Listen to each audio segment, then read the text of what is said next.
जय हिंद, वंदे मातरम। आप सभी का स्वागत है सक्सेस वर्ल्ड एमसीक्यू चैनल पर।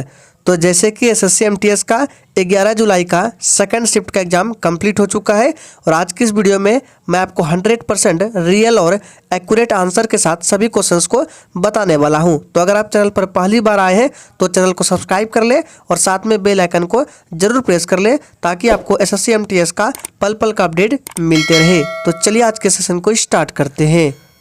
तो एग्जाम में एक प्रश्न पूछा गया था आईपीएल से। तो प्रश्न पूछा गया था आईपीएल टूर्नामेंट किस वर्ष शुरू किया गया था। तो देखिए आईपीएल टूर्नामेंट जो है इसे और इसको किसने जीता था, तो राजस्थान रॉयल्स ने जीता था। और इससे संबंधित देखिए नीचे कुछ प्रश्न लिखे गए हैं, इनको सही से देख लीजिए। हो सकता है नेक्स्ट शिफ्ट में ये प्रश्न पूछ लिया जाए। तो 2022 में पूछे किसने जीता था, तो मुंबई इंडियंस ने। 2021 में याद रखना है चेन्नई सुपर किंग्स ने। 2020 में गुजरात टाइटंस ने। 2022 पर्पल कैप किसने जीता, तो युजवेंद्र चहल ने। ये इंडिया के थे और ये किस टीम से थे, तो राजस्थान रॉयल्स से थे। 2022 ऑरेंज कप ये जॉस बटलर ने, ये इंग्लैंड के थे और ये भी राजस्थान रॉयल्स से थे। सभी पॉइंट्स को याद रखना है, आपके एग्जाम के लिए इंपॉर्टेंट रहने वाला है।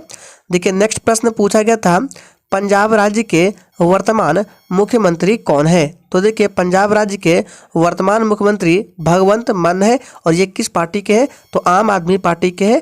याद रखना। अगर गवर्नर पूछे तो याद रखना है बनवारी लाल पुरोहित हो जाएगा। कैपिटल पूछे पंजाब तो चंडीगढ़ हो जाएगा। पंजाब में लोकसभा सीट कितना है, तो 13 है और राज्यसभा का कितना है, तो राज्यसभा का 7 है और लोकसभा का 13 है। ध्यान रखना है। देखिए नेक्स्ट क्वेश्चन पूछा गया था बीआरओ की स्थापना कब हुई थी। तो देखिए बीआरओ की स्थापना 7 मई 1960 को हुई थी। अगर आपने ये दिया होगा तो बिल्कुल सही जवाब हो जाएगा। बीआरओ का फुल फॉर्म क्या होता है, तो बॉर्डर रोड्स ऑर्गेनाइजेशन होता है। इनको याद रखना है। देखिए नेक्स्ट प्रश्न पूछा गया था अन्ना कैरेनिना बुक के लेखक कौन है। तो देखिए अन्ना कैरेनिना बुक के लेखक लियो टॉल्स्टॉय है। याद रखना है। देखिए जनगणना से संबंधित इस शिफ्ट में भी प्रश्न पूछा गया है।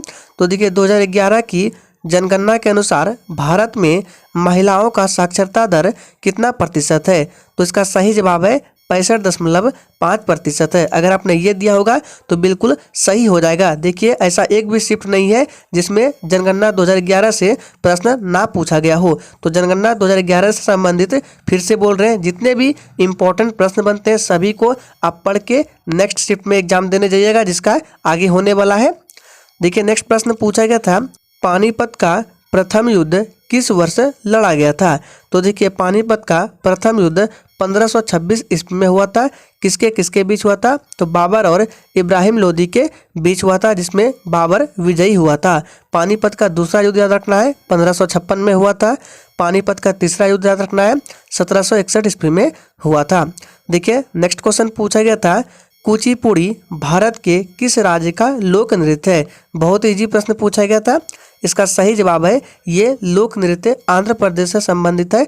ध्यान रखना है। और भी इससे संबंधित 2 नृत्य बताते हैं, आपके एग्जाम के लिए इंपॉर्टेंट है। जैसे सत्रिया किस राज्य का नृत्य है, तो ये असम का है। यक्षगान कहाँ का है, कर्नाटक का है। इन दोनों को ध्यान रखना है। देखिए नेक्स्ट क्वेश्चन पूछा गया था कौन सा भारतीय राज्य श्रीलंका देश के साथ सीमा साझा करता है, तो इसका सही जवाब हो जाएगा तमिलनाडु। ध्यान रखना है। देखिए नेक्स्ट क्वेश्चन पूछा गया था पानीपत का प्रथम युद्ध, ये प्रश्न हो चुका है। नेक्स्ट क्वेश्चन देखिए पंडित हरिप्रसाद चौरसिया किससे संबंधित है। तो देखिए ये जो है बांसुरी वादक से संबंधित है, पंडित हरिप्रसाद चौरसिया। ध्यान रखना है। देखिए वाद्य यंत्र से संबंधित भी प्रश्न हर एक शिफ्ट में पूछे जा रहे हैं, तो इस टॉपिक को भी आप अच्छे से कवर कर लीजिएगा। नेक्स्ट क्वेश्चन है आत्महत्या की थैली किसे कहा जाता है। तो देखिए लाइसोसोम को आत्महत्या की थैली बोला जाता है। याद रखना है। और कोशिका का पावर हाउस किसे बोला जाता है, तो माइटोकॉन्ड्रिया को कोशिका का पावर हाउस बोला जाता है। इनको भी ध्यान रखना है। देखिए नेक्स्ट क्वेश्चन पूछा गया है सोनल मानसिंह किससे संबंधित है। ये प्रश्न रिपीट हो चुका है, पहले भी इस प्रश्न को पूछा जा चुका है।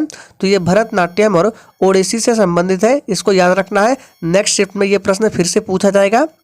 देखिए नेक्स्ट क्वेश्चन है गरीब कल्याण अन्न योजना को कब तक के लिए बढ़ा दिया गया है। तो देखिए इस योजना को 30 सितंबर 2022 तक बढ़ा दिया गया है।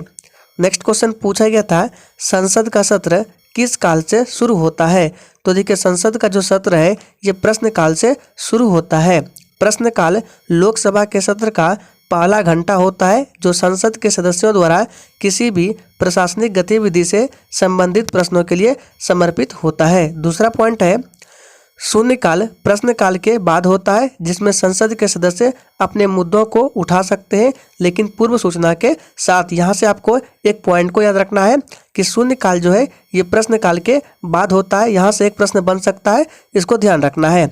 और शून्यकाल जो है ये दोपहर 12 बजे से शुरू होता है। नेक्स्ट क्वेश्चन पूछा गया था कांग्रेस अधिवेशन में भाग लेने वाली पहली महिला कौन थी। ध्यान दीजिए, यहाँ पे सिर्फ पूछा जा रहा है भाग लेने वाली पहली महिला, ना कि अध्यक्ष पूछा जा रहा है।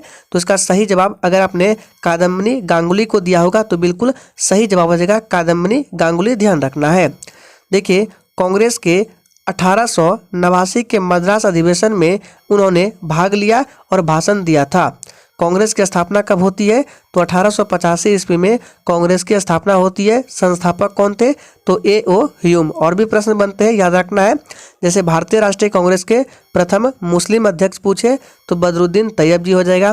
प्रथम अध्यक्ष पूछे अंग्रेज अध्यक्ष पूछे तो जॉर्ज यूले हो जाएगा। और प्रथम अध्यक्ष सिर्फ पूछे तो व्योमेश चंद्र बनर्जी हो जाएगा। और पूछे कि भारतीय राष्ट्रीय कांग्रेस की पहली भारतीय महिला अध्यक्ष कौन थी तो सरोजनी नायडू थी। और भारतीय राष्ट्रीय कांग्रेस के प्रथम महिला अध्यक्ष सिर्फ पूछे तो एनी बेसेंट हो जाएगा। ध्यान रखना है, एनी बेसेंट ये आयरलैंड से थी।